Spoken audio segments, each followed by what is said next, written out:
Hey guys, நாங்கள் பார்த்துட்டு வந்த ஃப்ரிட்ஜ் பார்த்தீங்கன்னா ஃபைனலி 2 டேஸ்க்கு அப்புறமா வந்துட்டு டெலிவரி பண்ணிட்டாங்க. அதாவது சாட்டர்டே நைட் 1 o'clock வந்து டெலிவரி பண்ணாங்க.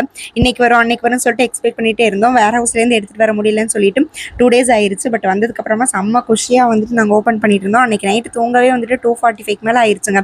என் அம்மா வச்சு கட் பண்ணிவிட்டு செகண்ட் கட் என் அக்கா பையன் வச்சு கட் பண்ணிட்டு ஒரு மாதிரி குஷியாக இருந்துச்சு. அதை வந்து எடுத்துகிட்டு வந்து செட் பண்ணி அதெல்லாம் வந்துட்டு ஒரு மாதிரி சூப்பராக இருந்துச்சு அன்றைக்கி நைட்டு. பட் இருந்தாலும் வந்துட்டு இந்த பழைய ஃப்ரிட்ஜ் வந்துட்டு இனி 2 நாள் போயிடும் அப்படிங்கிற மாதிரி கவலையாக இருந்துச்சு.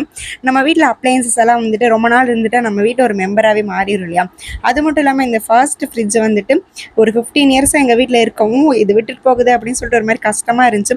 பட் அது வாங்குறதுக்கு வந்துட்டு பயங்கர போராட்டமே நடந்துச்சு எங்கள் வீட்டில்.